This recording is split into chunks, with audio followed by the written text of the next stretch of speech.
Hey friends, welcome back to another episode of Theology in the Raw. We are living in some interesting political times, to say the least. We've got a little election coming up, lots of volatility happening in our culture and in the church.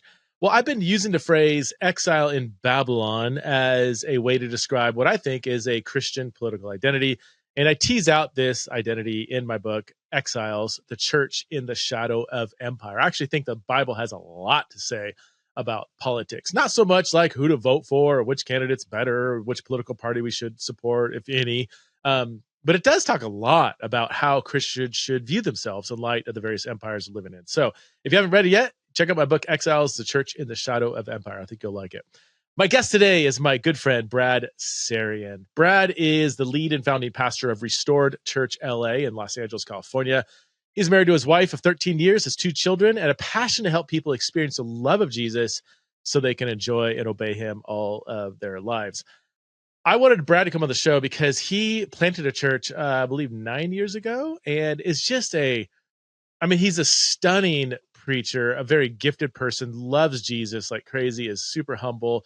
He's an amazing guy, amazing pastor, and he's done a really, really good job at planting a church. So for all you church planners out there or aspiring church planners, I think you will love this episode. Brad has just a wealth of wisdom and humility that I wanted him to share with you all. So please welcome to the show for the first time, the one and only Brad Sarian.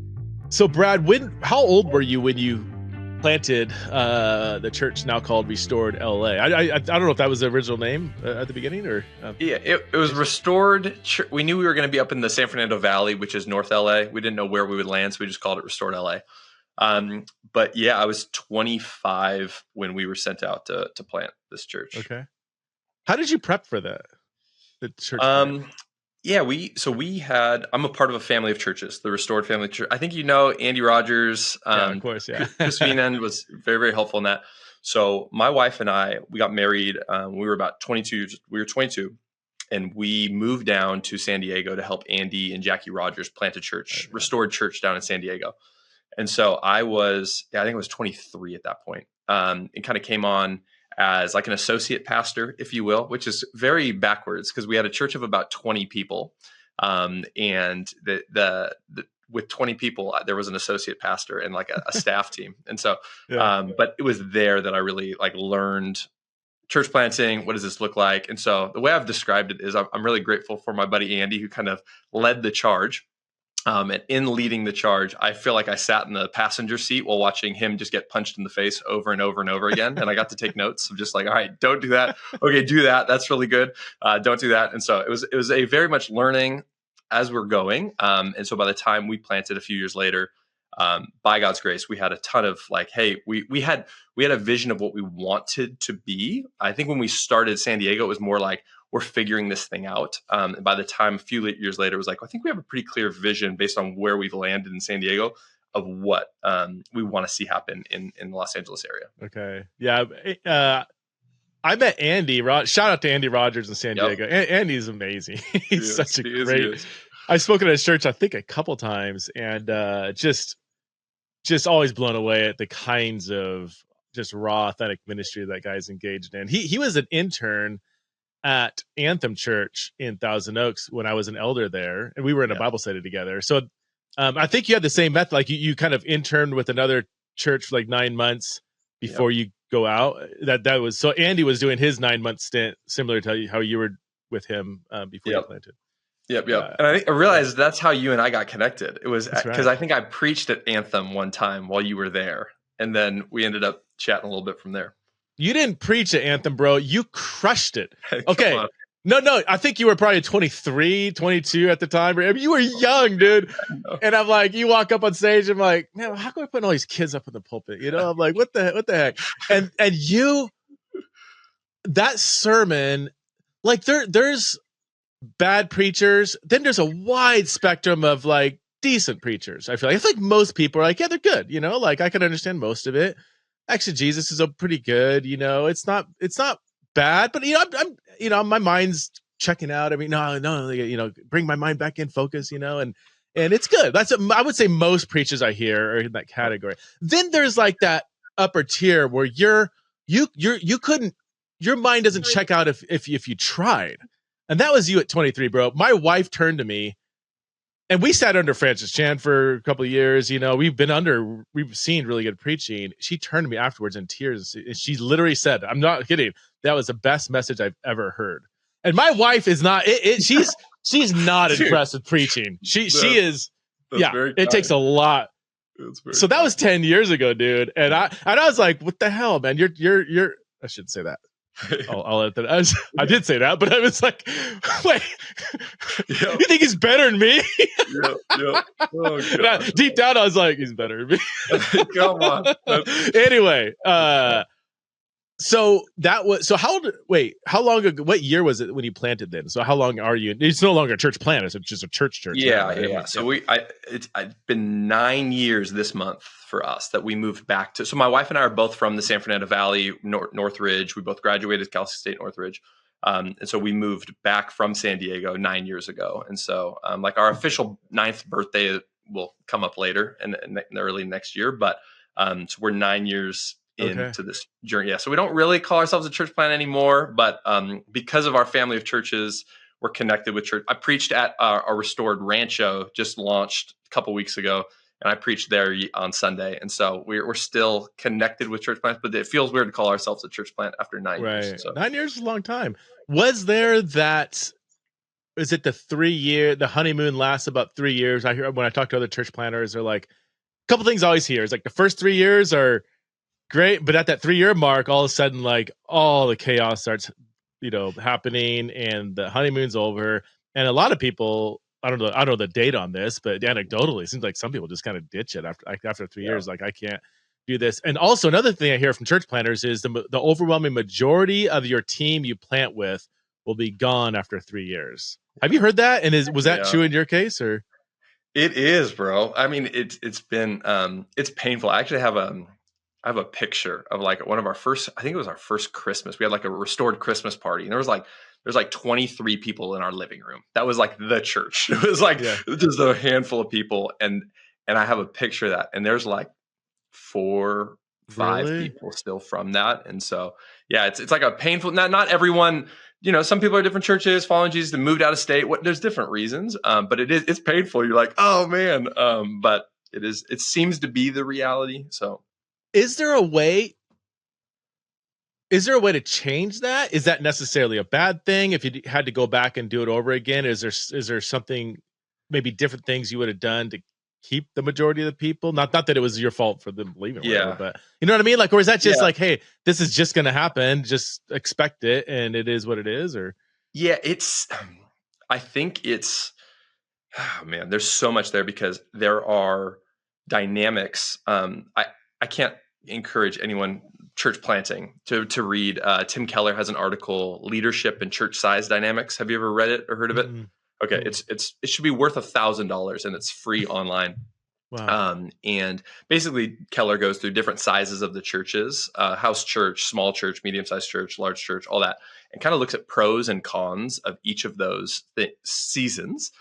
And he talks about how it's often easy to moralize the size of the church, right? So we moralize, like the house church is the godly way to do it, or the mega church is the right way, God's blessing it. And he says there's no right size. And so when it comes to planting a church, we start in our living room. There's a group of people that are very excited that they have access to the lead pastor. There's 20 of us. If they want to get lunch with the lead pastor, it can happen tomorrow or the next day. And so there's this tight dynamic that generally happens with 20 people, that once it grows to 30 and 50 and 70, something like that, all of a sudden it's like, wait a second, we aren't, I think that 3-year number is real, because there's some people, and again, it's not evil necessarily, it can be, but I think some people jump into a church plant going, I'm going to be on that team. It's almost like the disciples with Jesus. Like, we're going to sit at the right hand. And sometimes those people aren't the healthiest people, and they're not mature. Some of them don't know Jesus. I mean, a good chunk of the people that are joining a church plant don't know Jesus. They weren't a part of a church. So the odds of them being unless they were sent out from a healthy, mature church with their elders sending them, the odds of an early church planting team being really healthy is very low. It's kind of a ragtag team of people who are just wandering, non-Christians, never been in the church. And so that's why I can't encourage people enough to like plant with a team. You need a team. You need a few people. And so we actually had 3 people from Restored San Diego move up with us, Paul, Nicole, and Jamie. And they were just foundational, just pillars in the church family for us, because it's like, it was lonely early on. It was just like, okay, no one knows our culture. No one knows what we're up to, except for these 3 that have been with us from the beginning and know what we're up to. And so, yeah, it's a bummer, but it is to some degree a reality that as churches grow, some people want a certain size church. They want a 30 size church in a living room.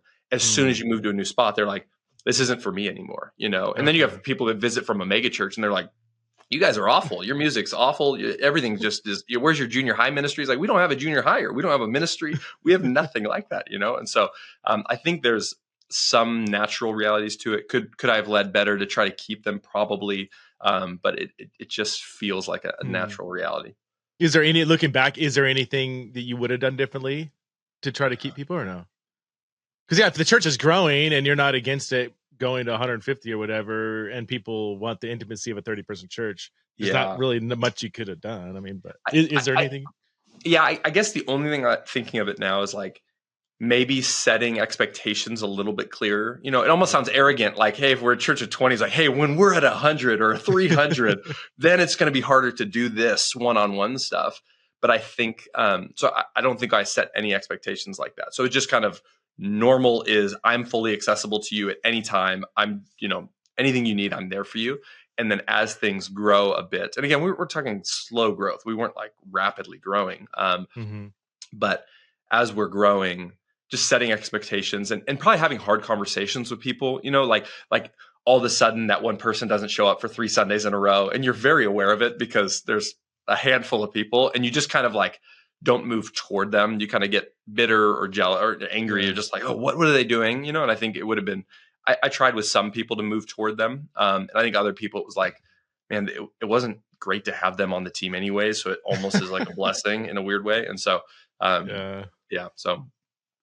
What are some of your core mission values when you planted? And I'm curious if that has changed or morphed over the years. I always wonder, it's kind of a twofold question, I guess, whether a church planter, it's a genuine question, whether somebody planted a church should have this kind of like, this is what this community is going to be, and we're going to strive to be this, or let the people that God brings to your community, in a sense, kind of determine the shape, the genre, the tone, the posture, the emphasis of the church. Which one comes first? But anyway, I would love to speak into that. What were your values, and how did that come about? So I think, again, going back to, because we were a part of Restored in San Diego, we had kind of worked out a good, like when we started Restored San Diego, we were in the process, like, what are our values? Like, what are we going to, on the ground learning? I remember sitting in, like a restaurant with Andy one of the first days, like, are we going to do small groups? Like, should we do, like, is that like a biblical, we're just like, we're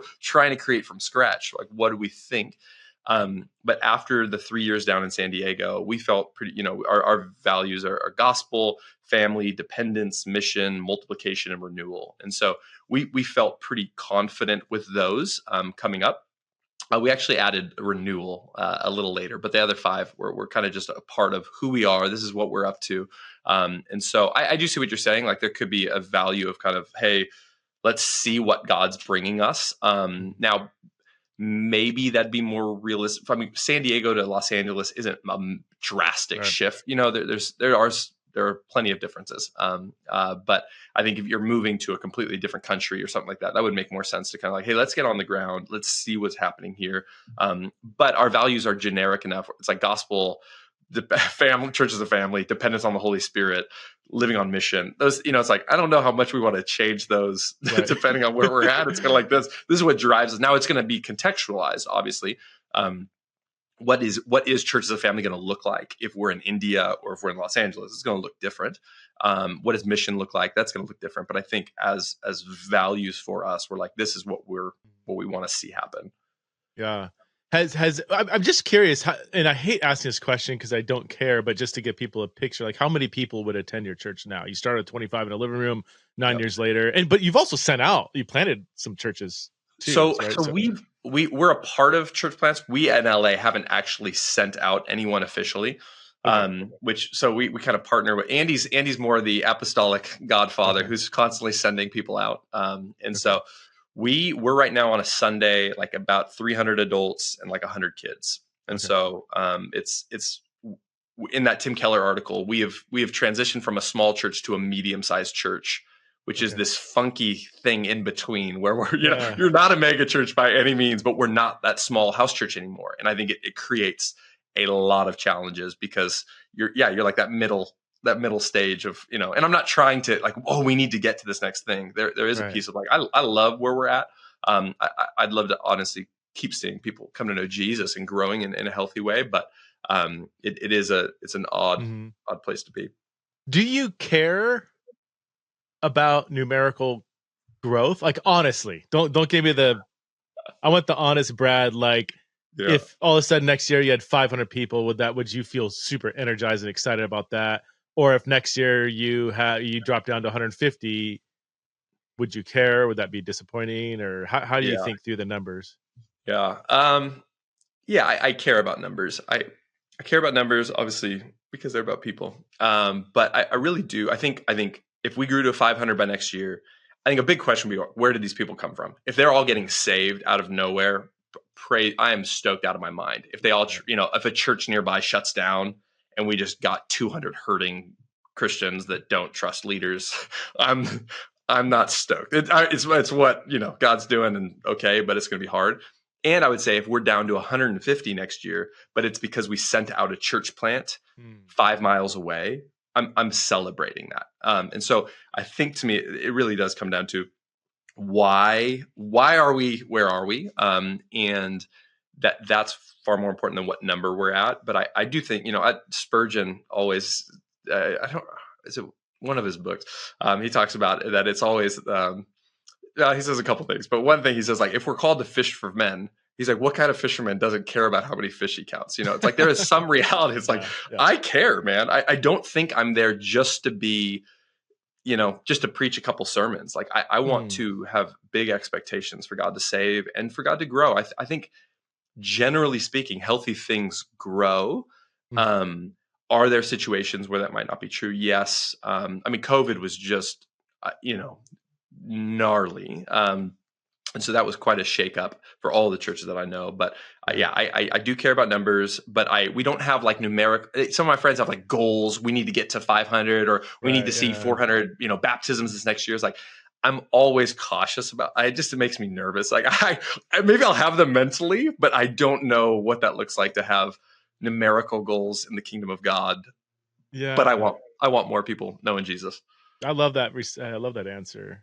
It's how, when people ask, like, it's kind of like, this is, not exactly the same at all, but maybe just analogous. Like, like if I have a book that sells a lot, I'm like, well, I usually put my heart and soul into a book. So do I want lots of people to read it? Yeah, I want millions of people to, whatever. But like, that's not, I would rather have fewer people read it and do what it says, whatever kind of impact I want it to, than lots of people to buy it, just have it sit on the shelf, or just like, oh, that was nice and easy, and they go back to their routine. So I do want meaningful, quote unquote, sales, whatever. But yeah, of course, if 5 people read a book I wrote, which has happened, I'm like, gosh, like I spent like 2 years of my life pouring into this thing, and that's, I want more people to engage it.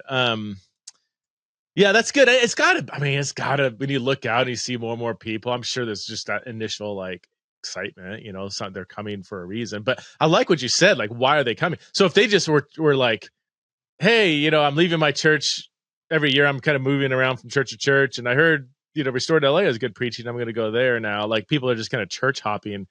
I'm hearing you say that doesn't necessarily get you super excited. No, it does. It can't, from a perspective like, we're growing. It's like, okay. Now I do think God it's fascinating. I've seen God grow people in our church in a way where he didn't when they were other places. And I know that's probably true if they leave our church and go to another church. So, so there is something to that.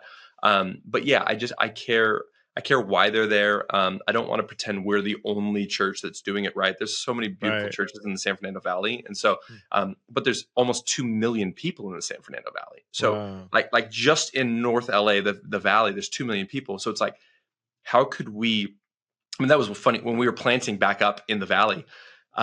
People were like, "Why are you guys planting a church? There's a couple mega churches in the valley." It's like, guys, praise God for those mega churches. But even if we're rounding up, those two mega churches maybe have 15,000 people altogether. Like Right. 15,000 out of 2 million people.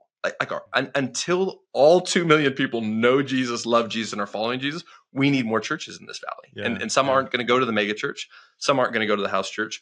We need all different types.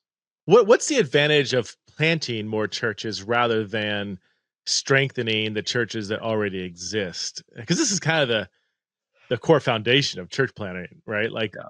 we don't just need more people coming to church, we need more churches. Yeah. Why is that? Yeah. Man, I want to be careful here. Because I think I'm down with strengthening dying churches. I think, and we've seen this by God's grace. I've seen a couple of instances of this where for a church that's dying, whatever we want to say, the humility required of that leadership team to really, I think, hand over the reins to a new leadership team is almost required. Maybe not every single time, but most of the time. And what I've seen in a lot of just my own experience, what I've seen in a lot of churches that are dying, that, hey, come help us.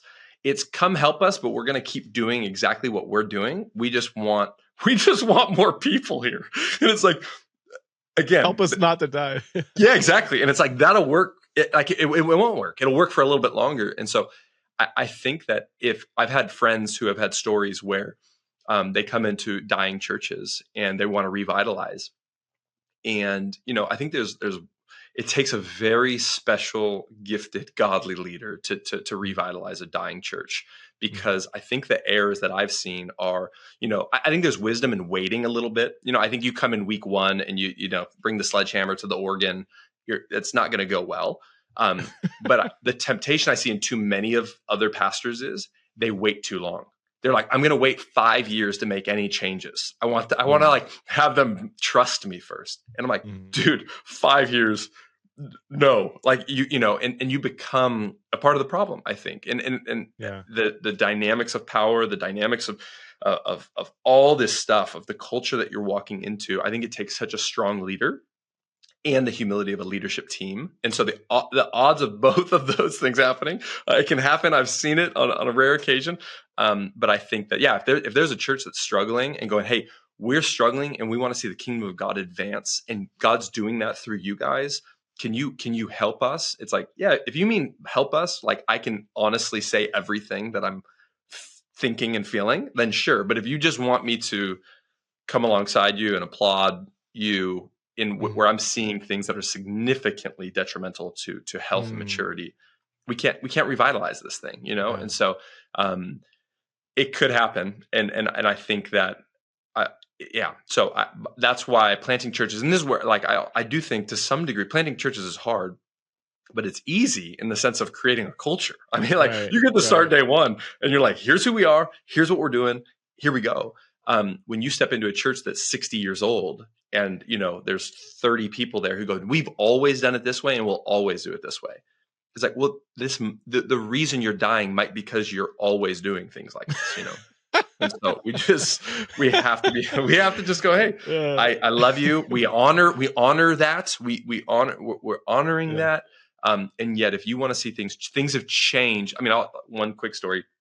Oh gosh, I'll be careful, but neighborhoods change, and I was talking to a person in a church whose neighborhood is primarily a white church, and the neighborhood has changed over the last 40 years. And so I was talking to them as the church is dying, and they said, our solution is we need to move to another area. And I was like, no, I mean, if God's saying that, okay, but I don't think that's the solution. I think you're actually supposed to meet people where they're at and change with, not their doctrine with the changing neighborhood, but if, so anyways, I think you know where I'm going with that, but yeah, I think it demands a humility on the leadership team and a strength and leadership in the leadership team coming in. What were some unexpected challenges you faced the last 9 years of your church plant? I mean, COVID or not COVID. Right. Yeah. That was certainly just, I mean, I know there's plenty of podcasts out there that talked about that, but let's go apart from COVID. cool. I'm mainly wanting like early, younger church planners or aspiring church planners to, just some of the stuff. Like, is there anything they can anticipate that there might not be anticipating currently? Yeah, I tell every church planter, don't plant alone. Plant with a team, and then plant with a family of churches or a denomination of some sort that's going to come alongside you. Like we'd be dead if I was trying to do this alone. I can't imagine. There's so much weightiness to it. It's hard to have a bunch of. We just had our Restored Family Churches kind of retreat weekend this past weekend, so I'm coming off feeling fresh because I'm with my best friends who are all leading churches, and just so grateful that I'm a part of something like that, and I don't feel alone, because oftentimes church planners feel alone, and by God's grace, I don't feel alone in that sense. And so I can't encourage anyone wanting to plant a church, like find a it doesn't even need to be official. Just find some church planters that you can do life with. There are dynamics of being a lead pastor that are just unique, and I think that sometimes we don't want to address those things out of like a false humility. It's like, no, we're all the same. It's like, yes, we are all the same in God's eyes, obviously. But when I'm in a small group or a gospel community, and my biggest issue that week is an issue with someone who's on my staff team or one of the other elders, I don't get to share that. Not because I'm afraid of being honest, like because it's gossip and it's slander and it's not fair to the church. And so there are dynamics that make it difficult. And so planting, man, there's challenges all the way through. And I think that's why I referenced that Tim Keller article, because he kind of names them in a way. It's like, oh, I'm not alone. Like, thank God I'm not alone, And so when we kind of launched publicly our gathering, gatherings on Sundays, I remember the first Sunday there, a woman comes up and she's like, "Where's your junior high ministry?" And it's like, we had, as of last Sunday, we had 2 children. They're both mine. They're 2 and 3 years old. like that. We don't have a junior high ministry. We don't have a high school ministry. Like, we're going to get there eventually. But I don't know how you plant with all those things in place. And I don't know if you can or should, depending on how big of a church you're, it's interesting. So, but it's painful to watch a family come in and then go, all right, then we're going to leave. And it's like, oh man, but if you leave, then we're never going to have a junior high ministry, because we're never going to have junior hires. So it's like this constant chicken and the egg question of like, do we start a junior high ministry? Yeah. Well, one, do we even have a biblical conviction that junior high needs its own ministry, or should they be in the gathering? Those kind of questions you have to wrestle through.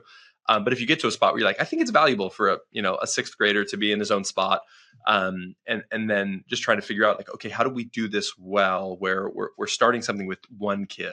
I mean, it's just awkward, And so challenges like that, I think staff is always challenging, like just in the sense of usually finances are not just overwhelming, so you're kind of scrappy in the early days. And so we fundraised our salary. Kind of everyone on staff is fundraising their own salaries. So most people on staff are part-time. I've been full-time by God's grace. But then you have a bunch of part-time people that are stretched thin, it's a mom with 3 kids. She's part-time. She's also It's like, I come from mega church backgrounds, and so I'll be like, mega church, you've got a full-time pastor of the 5th grade students, it's just like, there's such specialization. There's something beautiful to that they can give their entire week to that. But church planting, man, you're just generalists. You're all right, hey, you're in charge of birth to 40-year-olds, and you're in charge of 40 to 80-year-olds, even though we don't have any. It's just like it's such a generalization. And so those things are hard. And it's I mean, to watch people leave when you're 40 people, it feels more painful in a way than when they're, it should always feel painful to see people leave. But I'm sure when churches are 500 people, they don't even know when people are leaving. And when you're got 40 and a family leaves, whether just even to move or whatever it is, it's like, it hurts, man. It's just, it's painful. And so, there's a lot of that. There's a lot of expectations on, people just don't know what you're doing. And so I can name probably 100 more, but. Well, I'm going to ask you for some like top do's and don'ts in church planning. But on the youth group thing, I've always wondered the chicken and egg situation. Hard, as more and more people are coming, maybe you have a couple junior hires, a couple high schoolers.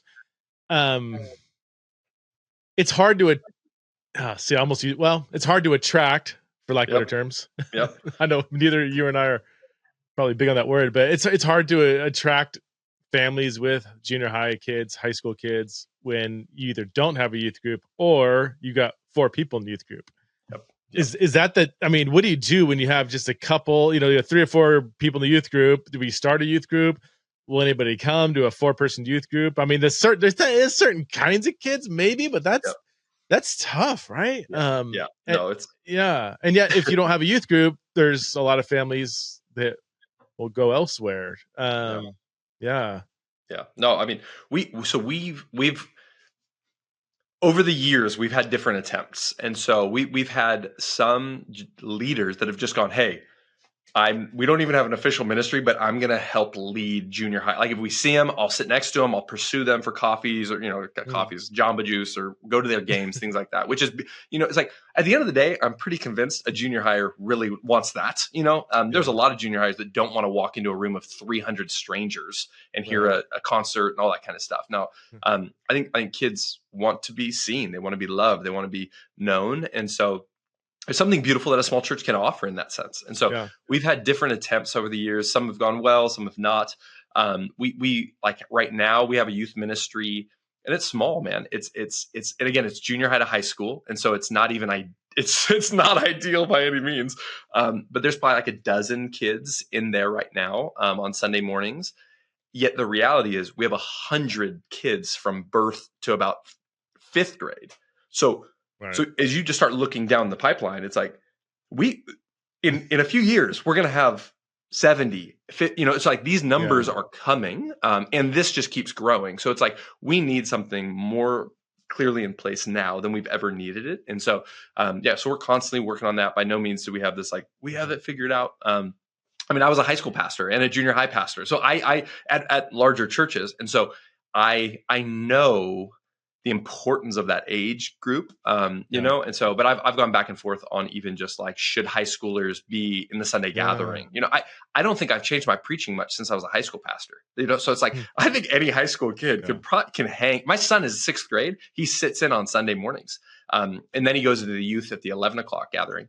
And I talk to him every week. I'm like, hey, dude, how'd that go? He can tell me what I said. God speaks to him through that. So it's like, wow, 6th grade. I think that if you can speak to a 6th grader and a 70-year-old, then great. But I still think my 6th grade son it's good for him to have peers his age that are trying to follow Jesus with some intentionality there. Youth groups can be hit and miss, man. My kids have been in and out of various ones, and you could have a good leader and just bad kid, or just kids that are just, it's so disruptive and it's so cliquey, and it's just like, I just want to be here, or you can have the opposite, good kids and a bad leader, or a good youth leader as a person who's just not good at leading. Like he or she might be a great godly person, but it's just there's so much more potential they can, I just my kids, it's sad, man. They've gone to so many different youth groups and youth events and this, that, and they come home just like, Dad, I just want to have a meaningful conversation and know what the Bible says. Like, it's like they're starving for that. And lest somebody think, well, yeah, they're Preston Sprinkles kids. I rarely talk theology. I to my own fault. Like, it's not what you think. Like, none of my kids are going to go into ministry. None are going to be academics. Like, so it's not like we're waking up every morning for 2 hours going through scriptures. We live a very normal, almost, life, but they want meaningfulness, and many, not every, but many youth environments, it's just they're just not getting it, man. So I agree that the one-on-one kind of, man, they would give anything for an older person to reach out and say, hey, I would love to get to know you more, hear your story. Dude, my kids would lose their minds if an adult came to them and said that. That would be mind-blowing. I just had a buddy, my buddy Dustin in Texas. He was talking, I don't remember the name of the church, but they have a youth ministry. I think it's a larger-ish church, but they have mentors for every kid that signs up. Amazing. And Yeah. he's telling me this. I'm like, what a dream that there are volunteers in the church who are going one-on-one. I'm going to meet with every single week and just take them out, have fun, talk life, talk Bible if it comes up, try to disciple them well. I'm like, Mhm. dude, that's That's way incredible. better than a Way public better. talk. And, like, so yeah, we have a lot of room to grow, desires, and we'll see what happens. Right. I just think, and like, I'm not a youth leader, um, so I don't know what I'm talking about. So you can skip this part, whatever. I when youth groups simply mimic like a mini church service, just a monologue sermon, worship, whatever. None of those things are intrinsically bad. I just think there's so many other creative and effective ways to engage students. There just has to be Yeah. conversations, listening to them, given space to talk and ask hard questions and be able to say, I don't know, let's walk together on that. You have to be talking about all the tough topics that are on their minds every day. If you're not talking about sexuality and stuff in the youth group, it's like, what are you doing? Yeah. Or many other things, Oh. Gosh, my kids have lit my especially my third daughter, just she keeps a list of all like the hardest Yeah. theological questions I've ever faced. Yep. And we sit down, we'll go through them like, oh my word. But it's not, I think we have a very honest, open relationship. I think every kid has that though. They've got a mental list somewhere of things they're working through, and I can't stop masturbating. Am I in sin? Can someone walk with me through this or whatever? I mean, there's so many challenges that, Anyway, you're tough, man. I would say that I used to work at a church in the Valley, Rocky Peak, and they had for their youth, it was like kind of a more traditional Sunday, and I think they've changed things a little bit, but kind of sermon and musical worship, which was great. But they also had their small groups, and man, you put 8 7th graders or 8 12th graders in a small group with a qualified leader who loves Jesus. It was power, man. And so I think there is a beauty to see. We saw a lot of life change happen in those smaller groups. And so I think a balance of both of those to some degree, but yeah. All right. Top do's and don'ts. I want you to talk to either somebody who is, gosh, they're getting ready to plant a church. They're all excited, a little nervous, they maybe it's got kind of planned out a little bit. Yep. Or maybe somebody that's maybe 6 months in or early in the stages of church planting. Top do's and don'ts. You said number 1, plant with a team. So let's, we've already covered that. Other top do's and don'ts of church planting that you've learned. Oh my goodness. There's so many, man. I guess I'll start here. I'll go. So much of it hinges on your heart and where you're at with Jesus. You could you could read all the right books. You could hit all the right numbers. I think, as we just keep seeing just moral failure after moral failure in the church, like it just seems like Jesus is just cleaning house in this church. I think the biggest, I don't know if it's a do or a don't, but just like, man, your soul matters more than a healthy, successful church. And a healthy church is going to generally flow out of a healthy leader. God can do whatever he wants to do, but I think there's such a temptation, especially in those early days. I think just in pastoral ministry and just being a Christian, of like focusing on the external stuff and losing track of your own soul. And I think that's why Paul tells Timothy, like, hey, keep a close eye on your life, man. And I don't think, when you're in the grind of it all, it's just so easy to be like, okay, I got to prep a sermon. Okay, I got to fundraise. Okay, I got to get the youth ministry going. It's one of, I think, maybe the best thing I've done is I have just once a month, I call it my day away, where it is one day a month, unreachable, email, phones off, and I just am with Jesus alone. And I can't tell you, like, I wish I could pretend like every month that's the best day of my month. It's this amazing. And I hear from God. It's like, sometimes it's awful and I just feel exhausted and I didn't hear from God. And I feel restless in my soul, but it still is a benefit because it's acting as like a gauge for me. Like, one, if I can't find one day a month to block off for just intentional time alone with Jesus, something's really wrong. Something's really wrong. And so I think I've missed 2 in the last 9 years. Wow. And those 2 times I've missed, it's like a red warning siren for my soul. Like, you're not okay right now. And so So I think that, man, if I could beg church planters, like, be healthy, man. Like, your marriage matters way more than your sermon on Sunday. Your parenting matters way more than how many gospel communities or small groups you have. And I think that, like, I think some people, like, there's definitely a trend toward talking about spiritual formation and all these things, which is good.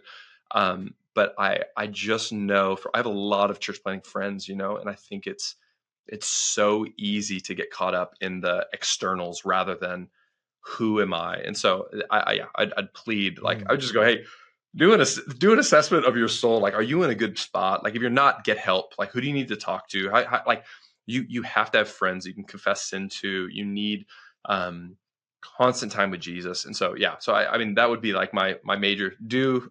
Be healthy, don't be unhealthy, as best like, and don't skip that and be like, all right, now let's get to the practicals. It's like, the practicals don't matter at all if you skip this, And so, does that make sense? Absolutely. No, absolutely. So as a parent, one of my greatest desires is to help my kids understand the Bible. But as you parents know, this is no easy task, okay? So this is why I'm so excited about the Bible Recap for Kids by Tara Lee Cobble. Oh my goodness, this is an awesome resource. The Bible Recap for Kids is a young reader's edition of the best-selling The Bible Recap and is adapted for kids ages 8 to 12 years old. It follows along the same 365-day adult reading plan, but the recaps are adapted to this younger age group. Each recap only takes about 3 minutes to read. And although the book it's set up to read the entire Bible of the year, but it's okay if your child goes at their own pace. So if you have kids or know of parents with kids or preteens, this book is a great way to help them to read, understand, and love God's Word. Okay, so the Bible Recap for Kids releases November 12th. But I want to encourage you to pre-order your copy before November 12th. This will give you, plenty of time to get it, and then maybe even make a family plan to be going through the Bible together come January 1st. But I want you to order it from bakerbookhouse.com. Okay, so don't go to Amazon. Let's avoid Amazon for this one. Go to bakerbookhouse.com, because there you will receive 40% off the book and free shipping, and you'll get a free downloadable set of 50 scripture memory verse flashcards. So just click on the link in the show notes to get the Bible Recap for Kids. Is there a certain personality type that is drawn to church planting? I would imagine there is, right? And can that sometimes get the best of you? I don't know. Or yeah, I mean, like certain personality types have certain weaknesses, and it's like, if there is a certain kind of personality type that is drawn to church planting, what are some of the potential dangers when you get in the rat race of planting the church that this personality type, some challenges that they'll face, Yeah. No, and I think I've read a little bit about narcissism in the church, and there are there's realities around how dare anyone think they can just start a church. Who is so crazy or arrogant to think that? Excuse me. It's like, well, first of all, I think I see it as a New Testament command, a New Testament reality. And so, is there a general personality? Yeah, I think most church planners are to some degree. I'd even move away from personality. What I would love to say is gifting, yeah. And it should be like leadership. Like, when I'm talking with somebody about like the potential of planting, the number one, apart when we talk, are you healthy? The number one question I have, like, are you a leader? Like, do you have a spiritual gift of leadership? In the sense of, like, do people follow you? Like, do you have any bit of a track record of, like, you start something and there's no one there, and then some people are deciding, hey, we're going to trust you, we're going to follow you, because that's, to me, church planting. It requires, I have some friends who are like really gifted shepherds and are incredible counseling one-on-one. Mm-hmm. And church planting is just harder for them, because it's church planting isn't just counseling. Like it is casting vision. It is telling people, here's where we're going. They're like, who are you talking about? I'm like, all the people that are going to join eventually. I mean, it's like you are talking into the dark so often, and there has to be a strong sense of leadership that I think is really important. So personality wise, is that type A, whatever we want to say it is. But I also, I don't want to boil it down to personality, because I've some friends who are not type A at all. Okay. And they're godly, and their churches are beautiful and healthy, and they planted. And I think it's just they're leaders. They're either introverted leaders or extroverted leaders. But at the end of the day, you sit with them and you're like, I want to follow you. Like I wherever you're heading, I'm down, And so for me, leadership is such a crucial gifting piece to planting. I'm going to ask you an honest question.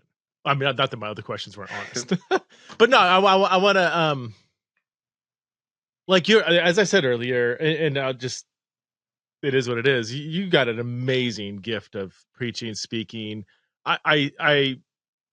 You seem like you have a magnetic personality. I would imagine it could be easy for this church plant to become, an attraction to Brad Sarian.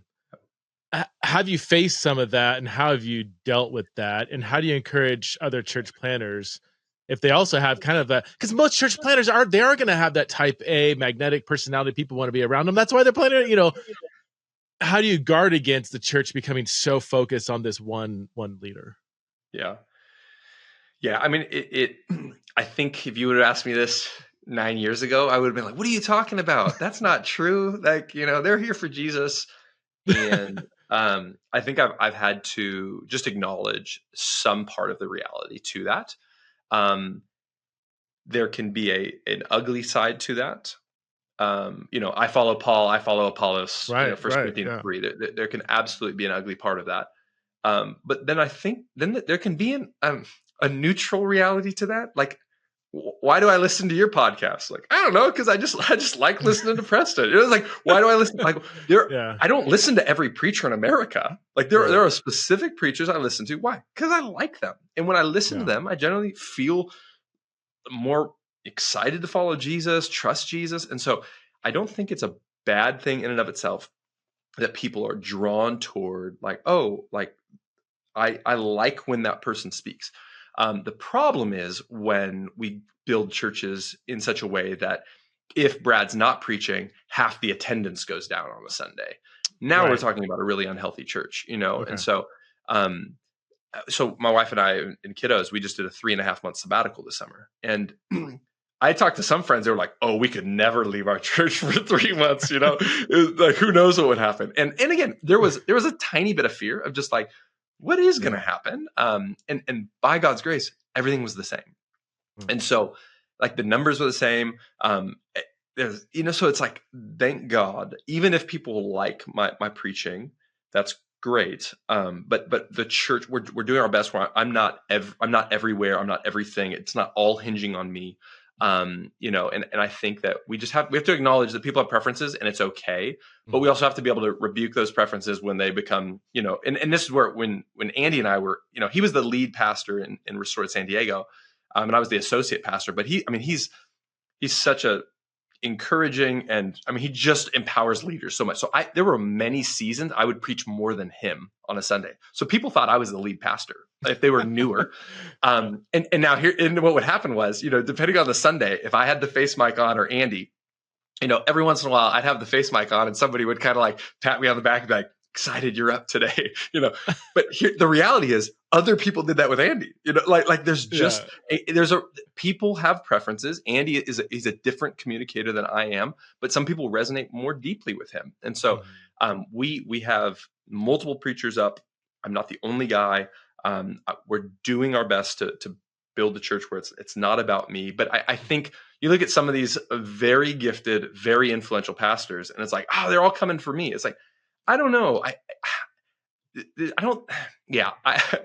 Good luck. That Francis Chan, I've never met him, but it's like the dude preached. It's like, I want to hear him. I used to drive. I was working at another church. I would drive to Simi Valley, and listen to him preach, because when he preached, man, like, God just did something. He's incredible. And it just is like, okay, it would be silly to pretend that there's, it's just, and I think I was just talking to a friend who was like, how do you receive compliments, when people say, great job preaching? And it's like, I think you just say, hey, thank you so much.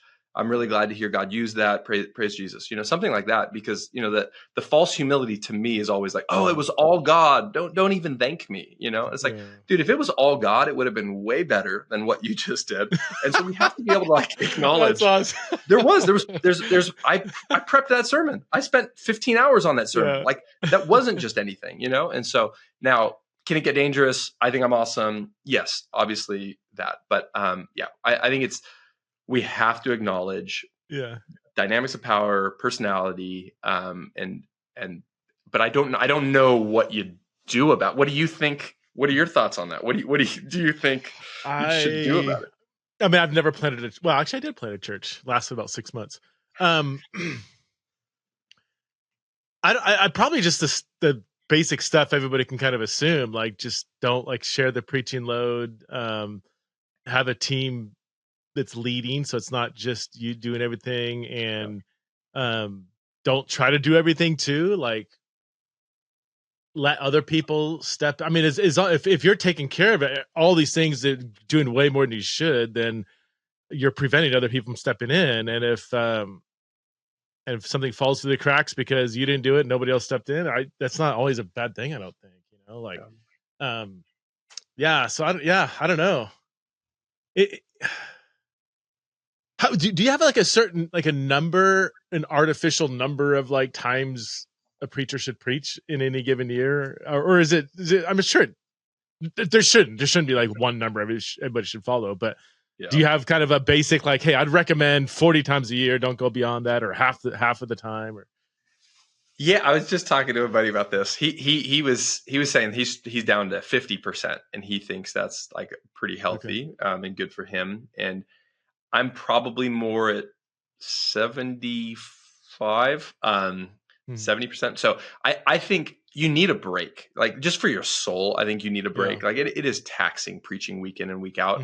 I think one of the things that makes, so I think if you're preaching every Sunday, it's probably way too much. I think so much of it depends on teams, like if you're the only guy or the only gal, it's like, what are you going to do? And so there is a piece of that. But as soon, one thing I've done decently well is getting new preachers in our church. Like I love getting first time preachers up there. So I've not done a great job of like consistently my other guy or my other gal that's consistent. But I think we've had 20 people in our church preach their first sermon over the last 9 years. And so that makes me happy. And so that always helps. Now, the hard thing about that is when I'm helping someone prep their first sermon, it's more prep for me than it would be for me to prep my own sermon. So from a time perspective, it's not great. But because we are a part of a family of churches, and 5 of them are in Southern California, I am, like this past Sunday, I preached at Restored Rancho, and they're a brand new baby church. And so, and one of our churches from South Africa, Durban, Jamie, he preached in our church. And so there's a good chunk of Sundays I'm not preaching, but I'm still preaching somewhere else. So I think I'm wrestling through that. Like how many Sundays do I actually need off, just sitting in the front row? But I think at least having once a month off is a good thing to be moving toward. Others would say even that's too much, which is fair. And I think, again, part of it's gifting. I feel like God's gifted me in teaching. So me moving to 30% of the Sundays just feels weird to me. But for other pastors like an Andy, who's more apostolic and more shepherding, he loves sharing that pulpit. Like he does. And so I think a big part of that's going to be gifting. He's such a church planner, dude. Every time I preach at his church, I feel like it gets smaller and smaller. And it's not because I always get him on the tail end, like where they just like it grew, and then he launches. He just keeps sending people out. Last time I was there, I'm like, this church has been there for like 8 years, and it was like there's probably like 40 people or something in some like upstairs upper room, and we're crammed in. I'm like, dude, last time I was here, you had like 200. What happened? He's like, yeah, we planted like 3 churches between the last 2 times you came. Most people don't want to do that because it looks like a failure, and yet I think in the kingdom it's the biggest success ever. So, and if you know Andy, he can care less about how many people are showing up on us. He just wants to see more and more plants go out. What are some distinctives in your church? Like what I mean is like if somebody showed up at Restored LA, what are they going to experience that might be unique to Restored LA that they might not experience at other churches? Not that you guys are doing something radically unique or whatever, but yeah, what are some distinctives? Are they going to, is the fellowship super strong? Is the worship extra vibrant? Or what are some things? Yeah, what are the distinctives? And also, did you work to create that, or did these things come about just through the people that God brought? Yeah, man. I think each church has their strengths and weaknesses. I think one of our strengths right now is like community. Church is a family. It's one of our values, and it's still generally one of those things. Again, every once in a while, someone's gonna be like, I don't feel that. I get it. But generally speaking, like people feel pretty welcomed in pretty quickly, and that's huge for us. And again, that's something I struggle with. Church size dynamics, I mean it's getting harder as the church continues to grow. And so but it still feels like it's a reality. Yeah, man, we have our distinctives. I think we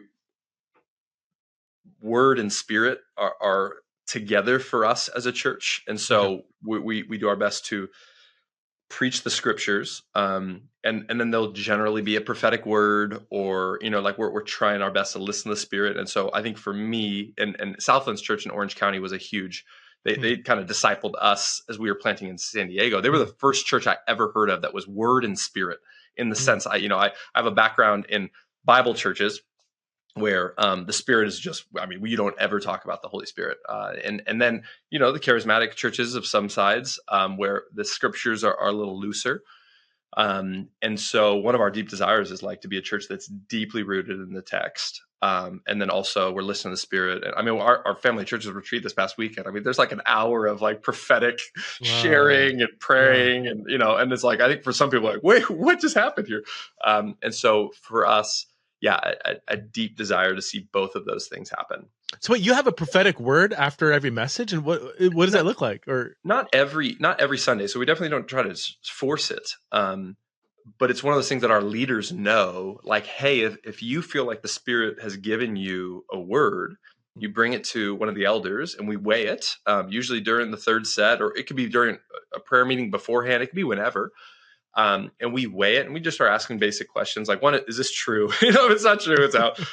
Is this for everyone, or is this just for you? Sometimes people share a prophetic word that's very personal. And sometimes it's like, hey, I think God just wants to minister to you, like sit in that. And then is that for now or later? It's like, maybe it is like, sometimes it's a heavy word. It's like, whoa, we're going to chew on that for a little while. So I actually think the last probably month we've had prophetic words probably shared almost after every Sunday. And again, some of them are very specific. I actually wasn't here this past Sunday, but one of the gals got up and just had a very strong sense of the sermon was on identity, and she just felt like very clear that women who had been sexually abused had just allowed that to become their identity, And so she's weeping on stage, sharing this, like, come pray with me afterwards. I think she went outside the building just for like the sake of privacy. But so things like that are, to some people it's like, wait, what just happened there? It's like, hey, we believe God speaks to us. And so we're make room for him. But we also we're not getting up there sharing things that contradict the scriptures. And so, so. Have you ever had have you had like a really awkward moment with prophetic word where you're like, oh, that didn't go the way would want it to for sure? And I remember I was talking to it was Alan Frau and Nick Saltis when they were at Southlands. And when I was learning all this stuff, this is a decade ago, and I was like, why don't all churches do this? They're like, because it's messy, man. Like, it's so, like, someone will come up to me like, hey, I got this prophetic word. They'll share this like beautiful 30-second thing that you're like, that is power. I feel like that's going to resonate and just help people. Like, yeah, here we go. You get up there on stage, you're like, hey, Billy's going to come up here and share a prophetic. We don't even use the word prophetic word. We just say, hey, Billy felt like God's, said something to him. And so different language. And then he comes up and he starts talking for minutes, and he's adding tons of things that he did not share with me. And you're like, oh my God. So all I can't remember specifically if anyone said anything like heretical. But there's definitely times I kind of hear the 4-minute prophetic word, and then I take the mic. I was like, "Thank you, Billy, for telling us this." I kind of reshape, like, this is what he meant to say. This is what he said the first time, and so this, but yeah, like, it's messy in the sense that people, people get up there. Somebody just recently came up and shared a word with me that just it wasn't helpful, and I just was like, "Thank you," and that's my job as an elder, is to weigh it, and so I'm not going to be like, "Oh, now that's a battle." Fear of man is like, oh, and now this person is going to feel awkward, and it's a conversation, and that's why it's difficult to do. Yeah, you've had to tell people, "Thank you for sharing that," and they're like, "All right, can I share it in front of the church?" And you're like, "Yeah, actually, no." Like, is that you've had to say that, or? Yeah, it happens because some Sundays, like 3 or 4 people come to me, and I'm not going to share all of them. And I mean, sometimes we've shared multiple, but yeah, I'm just weighing it, and so I just say they share it with me, and I just so thank you so much. I'm gonna sit and pray on that for a minute, and then that's it. And so they there's a culture in our church where it's like they know not everything's going to get shared. But again, this has gotten more difficult as the church grows. Now, there was one Sunday, there's like 4 or 5 people pulling me to, "Hey, I've got a prophetic word." It's like, and it's why you probably can't do this in a mega church. You have 4,000 people coming up for a prophetic word. And so things like that, I think we're still wrestling through, like, okay, as things grow, as things change, we have 2 gatherings. So they're smallish enough gatherings to where it still works. But so that'd be one of our distinctions. We are, we just transitioned to mutualist. I want to ask about this. Yeah, but okay, go ahead. Yeah. So that's that's definitely a distinctive. Wait, you don't use the term egalitarian, you mutualist? Or? I don't like here. I don't care to say I don't really care. I think I think egalitarian can have enough baggage that it just is like, oh my goodness. And so you just would make up a new word that other people have used, like mutualist. They're like, "What's that?" It's like, let me tell you. And so it's been easier to use a word like mutualist. Are there differences? I think there's differences from extreme egalitarianism to mutualism, but and yeah. So I mean, what's distinctive right now is like our family of churches. Some churches went mutualist egalitarian, and others didn't, and we're still cool. Like we still are in fellowship together. We're still a part of the same family of churches, and so I think an issue that's often divided. We keep as a secondary issue and go, this is not something that we need to fight over and divide over. And so, so I think that's, not to overgeneralize, but we are, I think some egalitarian churches can become pretty liberal, and we're just not that. And so when we went mutualist, I wrote a whole book biblically unpacking, like, this is why. And so again, it's rooted in the text. We're not doing this because of culture. We're not doing this because of, all that. And so, but yeah, we're like a weird, and every church has their unique stuff. But I think when people are like, wait, so let me get this right. Like, you guys believe in the prophetic, but you preach the scriptures, and you're egalitarian, and, you want to plant multiple churches and all these things. It's like, yeah, like this is our best understanding of the scriptures. Obviously, we don't have it all figured out, but. What led to the change? I mean, I imagine a theological journey for you personally. That were other leaders on a similar journey, or can you take us back to when you started going down that road? Or I mean, it was probably like in some sense you could say it was like a 7-8 year journey. In other ways, like more of like a 3-year pretty intense journey. I was getting my master's degree at Western with Dr. Gary Bashirs, who I love deeply. And I mean, he is not an egalitarian by any means. And one of the books, though, that was on the syllabus for one of the first semesters was 2 Views of Women in Ministry. I think it's Schreiner, Moo. There's like 4, 2 egalitarians, 2 complementarians. And so I come from, I in high school, I went to John MacArthur's church. So I have a deep complementarian, for me specifically, an unhealthy, there was unhealth in my complementarian leanings of like even viewing my egalitarian friends as like, these guys are weak on the scriptures. Like they don't like, So, but reading that book, I remember it's like page 1 of the introduction, and all 4, 2 egalitarians, 2 complementarians agree on one statement that says, we agree that both sides of this debate are within the bounds of orthodoxy, and both can hold a view of inerrancy of the scriptures. And I just remember like putting the book down. I was like, wait, what? Like Schreiner thinks that egalitarians are like within the bounds of orthodoxy and can hold an inerrant view of scripture. And quite frankly, my first question was like, then why is anyone a complementarian? Like that's that. I didn't know that was, and that's not a great that's not a great leap, but that was my thought. Was like, I thought this was just every complementarian I know seems to be like, we hate it, but we just got to obey the scriptures. This is what it teaches. And obviously, I don't know that many complementarians.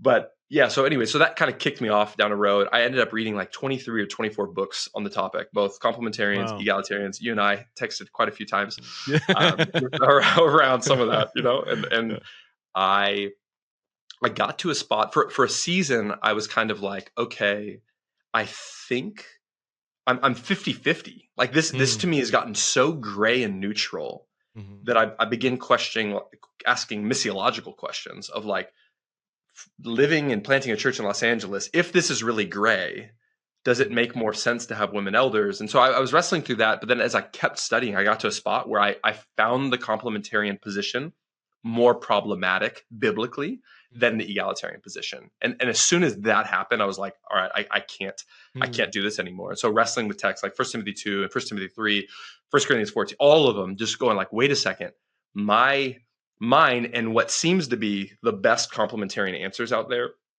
they're just not very convincing anymore. And not to pretend that the egalitarian mutualist perspective is like crystal clear and obvious. It's like, man, there's still challenges I wrestle through. But I think it makes more sense comprehensively of the story of scriptures and the specific texts that address that. I didn't bring you on to talk about this, so maybe you haven't prepped it, whatever. So I hate to put you on the spot, but I'm curious. When you started to see the complementarian position as more problematic, what specifically are you thinking about there? Do you have anything off the top of your head? Yeah. I will say I'm a little rusty because of my sabbatical. We did this all in like April of this year, but I think, 1 Timothy 2 has just always been like, it's the silver bullet. This is clear. I don't have to look at anything else. And then when you start diving into it, you're like, wait a second. How do we apply, the reason why 1 Timothy 2 is so clear is because it's rooted in creation, right? Like that to me was like, oh my gosh, you can't mess with this. If you mess with this, anything becomes cultural. The problem with that was not understanding how far the complementarian should go then. If this is truly rooted in creation, that women cannot teach or exercise authority over men, and it's rooted in creation, this isn't just talking about a church gathering, which I think most complementarians try to argue 1 Timothy 2 is about the church gathering. And Andrew Bartlett in Men and Women in Christ, he compelling arguments that this is not specific. I mean, 1 Timothy 2, I'm rusty, but let me do my best. I think it's verse 8 says like, in all places, men are to lift their hands with holy hands. Verse 12, I think when it talks about women giving childbirth, it's like, these are not church gathering scenarios. And so this is where I think guys like John Piper, where they hold to like, hey, women can't be police officers. I disagree deeply, but I go, he's consistent. And so I think if you read 1 Timothy 2 and go, it's rooted in creation, it can't be touched, then you can't ever believe that a woman could teach or exercise authority over a man. And then that word authority in the Greek is wild. Right. But ever in schools, in government, in education, like in any way, and most complementarians I know aren't willing to go that far. And so in small groups, this is what cracks me up. It's like I have complementarian friends where like women are allowed in a small group to open the Bible and kind of share from it. And I'm like, wait, what are they? It's like, well, it's not on a Sunday with a stage. I was like, where's that? Where in the New Testament were they preaching on stages with a microphone? It would have been more like a early church, probably small group setting. And so I think that to me, the issues with that, and then again, sorry, it's not just like, oh, I don't want to be as consistent as Piper is. It's like, no. If God wants that, then I'm down, man. I will. If women can't be police officers and that's what God says, okay. The problem with that is other pictures of women like Deborah or Priscilla seeming to teach and exercise authority in the very own scriptures that are not prohibited or rebuked. And it's like, wait a second. So clearly I don't think Paul's contradicting scripture. So there's something bigger going on here. And that's where I do think the cultural conversation makes sense in Ephesus and all that kind of stuff. And so that's one example. But yeah, I think the inconsistencies where, I mean, I come from a crew that women can preach on Sundays. Just in the last decade, I used to think women couldn't preach at all. Yeah. But about 10, 11 years ago, I got to a spot where I was convinced, you know what, I think women can preach on Sundays, but it has to be under the eldership's approval and all that kind of stuff. And then, I mean, that stuff starts breaking down so fast. And it's like, wait a second, how does this make any sense? And so, yeah, to some degree, I felt as I kept studying, forced, you either need to get more intense like Piper in this. But as I study that, I go, I don't actually think that's consistent with the rest of scriptures where women are teaching and exercising authority, or the egalitarian mutualist perspective makes more sense. And I'm not nervous of the slippery slope because I've studied the LGBTQ conversation, radical feminism. Like, I'm not nervous about that slippery slope. It can be a thing, but generally, I think it was Craig Keener I heard say those slippery slope denominations that got there, they got there not by looking at the text. they didn't say, oh, we should become egalitarian because the Bible says that. It's oftentimes we should do that because of culture. It's like at the moment you do that, you're in trouble. But if you get to the egalitarian position, and there are godly, N.T. Wright, it's like like there's godly, brilliant scholars on the egalitarian perspective, and so. So anyways, I could probably talk about it a lot longer, but I did a whole lecture on it. I did all the stuff. So how did that go with the church? Like, first of all, did you have all your leaders on board, or did they just trust you as kind of the main theological voice? And then how did the rest of the church handle the change? It is hard. It is hard. I definitely spearheaded it, and I at the time, we now have 6 elders. We only had 2 elders at that time, so it was me and Stephen, and so that was probably a year and a half process of him and I wrestling through. Like, hey, I'm not going to strong arm you into this. Where are you at? All that. So once he got to a spot where he was like, look, I'm not fully like, like you are tomorrow, but I'm in a spot where it no longer goes against my conscience. And I see how it is gray. I think that it would benefit the church as well. So when we got there, then we rolled it out to our gospel community leaders. And I'll say this, I made some mistakes in the process that I regret. I did pretty well with our leaders. I didn't do great with our members. And so I rolled it out. We had about 30 gospel community leaders, and I ended up just I was trying to figure out how to do this well. And so I ended up just texting each of them individually. Now, half of them I had talked with because just friendship or whatever it was, but I ended up texting everyone and just saying, hey, look, here's what's happening. It's going to be happening in the near future. I'd love to sit down with you and just process. If you want to sit down, as long as you want, let's just chat. All of our GC leaders, some of them obviously disagreed. We were complementarian. And so there were several that were like, wait a second. And like hour long, we're in the text, we're multiple meetings. And so, which I wanted, you're in a really scary spot where you're like, we're switching our theological position. Everyone's like, yay. So there's this like challenge of going, I don't want everyone to go yay. Now, some people were like, we're already there. Fine. Really? But I love that there were leaders in our church that were like, I'm nervous. What about these texts? And so we did that. One of the biggest mistakes I made was once leaders were all pretty much there, just throwing it out to the members like, hey, we're going to have a 3-hour lecture and I'm going to talk about this from the text. And the biggest mistake I made was forgetting, not knowing, whatever it was, that we as humans are far more emotional than we are theological with biblical. That a lot of people, I thought if I could just handle 1 Timothy 2, everyone would be like, oh my gosh, this is it. And the vast majority of people that wanted to meet with me didn't care about the text as much as I wanted them to.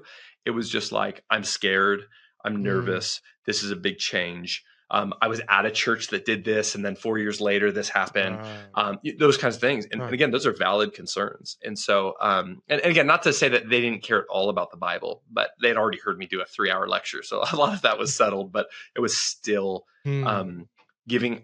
Honestly, I wish I would have as big of a headache as it would have been. I think it would have been better to have texted all of our members, just been like, "Hey guys, I'll meet with you. Like, let's just do this, And so, but yeah, by God's grace, like when we were in the process of it, I remember some of the leaders were like, the church is going to split in half. It's going to like, it's not going to exist. And I was like, I don't think so. And so by God's grace, I think one or two families have officially left.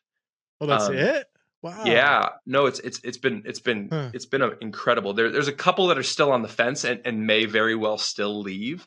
Now, again, we've only transitioned theologically. We're planning on bringing hopefully a couple of women on early 2025. I don't know if that's going to change anything of like the official. Now there's women here. Like they all know it's happening. So So it's a I'm not. slow. It's been a slow transit. I mean, that which I would Yes. I would probably recommend, not having gone through it like you did, but I would say a significant theological change like that shouldn't just happen over a couple months and all of a sudden, the whole elder board's all or half and half or whatever. Like Yeah. that slow transitions, Yeah. I think No, and that wise. was huge. If it was me, I would have been quicker. There Okay. have been parts of me that's like kind of bummed we haven't been quicker.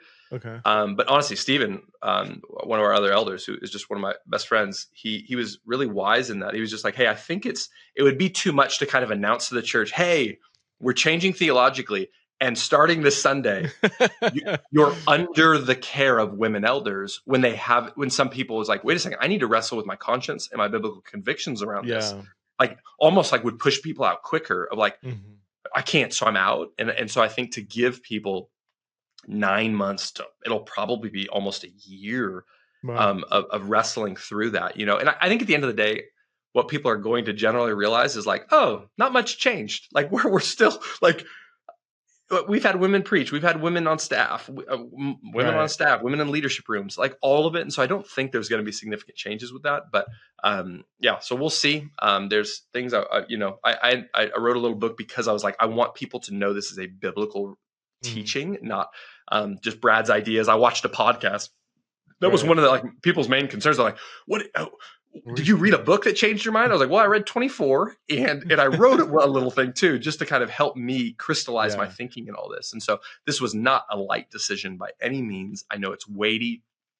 I mean, for our family of churches, the lead pastors all went to Denver for a summit to talk through with an Mm. egalitarian and a complementarian scholar, wrestled through just kind of like, hey, where are we at on this? And then we had our own time of just prayer and discussion and just realizing, hey, we can disagree. I mean, most of these guys are my best friends. And so Mm. we love each other. I trust them. I don't think they're hierarchicalist awful people. And so so I know they love Jesus, they love women, they love men. And so Hmm. yeah. You already had women preaching, so that public face of it all wasn't a big shift anyways. Correct. So there have Okay. been people in the past who have left because of a woman has preached, Okay. which but I mean, to me, women preaching for the last decade was just like, if we have I mean, yeah, biblically, yeah. So anyways, It seems like just practically, definitely thought about it like theologically, not only, but I mean that's my mind is primarily just yeah. knee deep in the exegesis, but it seems like just practically, if you're already soft complementarian women preachers under the authority of the elders, like it's like what does that actually mean? Like are they reviewing her manuscript? I mean, are male preachers under the authority of male elders? Are they it seems like that wouldn't be a big shift. Yeah. Women No, preachers to and women elders, that's where we, practically. in a sense, I would say soft complementarian is a slippery slope toward mutualism in a sense. And yet I think soft complementarian makes sense. I don't think it's crazy. But I think, one of the main arguments for soft complementarians that I was running across, and Gary Bashir, who I respect deeply, I had Right. him, I was wrestling with him on some of these things. But I really one of the things I kept hearing from complementarians, especially soft complementarians, was like, yeah, women can preach. It was this idea of like the weightiness of eldership it's just for men. And we need to like lovingly protect and serve women by Hmm. by men holding the mantle of this thing.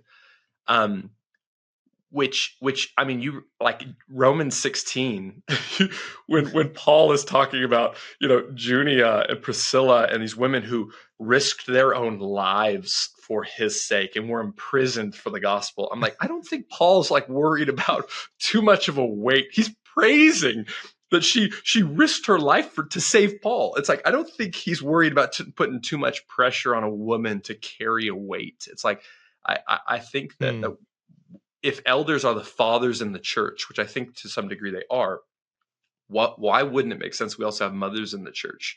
Like a healthy family has mothers and fathers. And again, this isn't the biblical argument for it, but from a practical perspective, it's kind of like, wait, why are there only men making these decisions?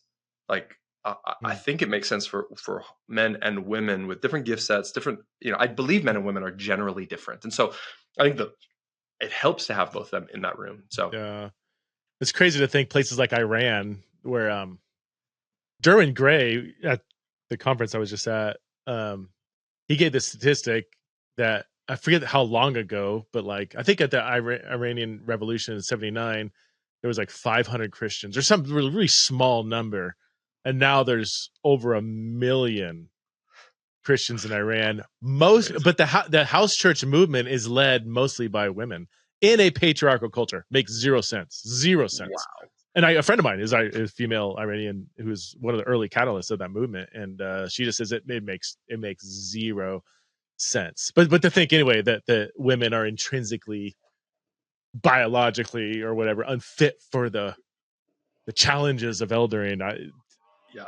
Whatever you think about the exegesis, that argument just doesn't hold the weight practically. No, for sure. And I think I had to challenge some friends where the argument around that is like, well, women can plant churches over there. Oh wow! It's like, yeah, it's like wait. It feels a little racist. Yeah, I mean, it's like, wait, this is really funky. Like, either again, consistency is so important to me. Yeah. Either this is wrong or it's right, and if it's wrong here, how can it be right over there? And so, I really had to wrestle with a bunch of this stuff of like, and this, I mean, I think that if you believe it's sin, okay, like we could use any sin example, but like let's just drunkenness. If drunkenness, and if a guy is a drunk, abusive husband, and it's like, well, he's the only one who can plant a church over there in Southeast Asia, we would go, nope. He's not planting that church. He's disqualified. Right. But if it comes to gender, it's like, well, she can. It's not ideal, but we'll do it for now until men can be raised up. It's like we would never use that same logic with things that we know are sin. And so at that point, well, it's so gray. If people will admit, okay, well, it's gray, that's why we can do it. It's like, okay, then what are we doing? Like if it's this gray, why are you holding so tightly to this? Where I think and I do think there's contextual pieces in Los Angeles. It makes sense. And so, so biblical first, but there is a missiological framework I think we need to chew on as well.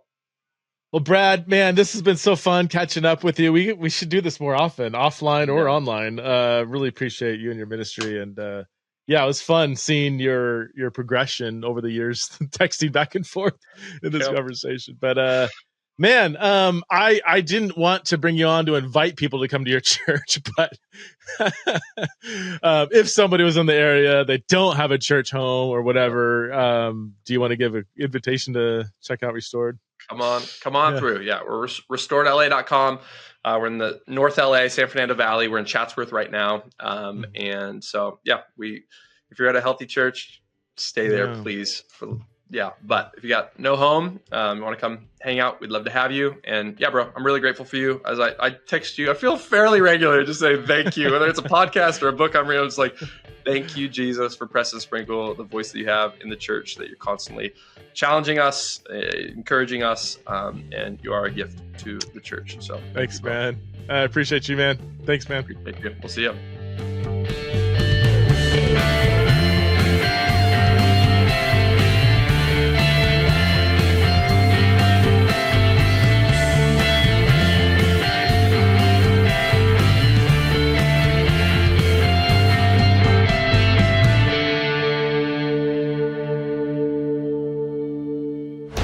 This show is part of the Converge Podcast Network.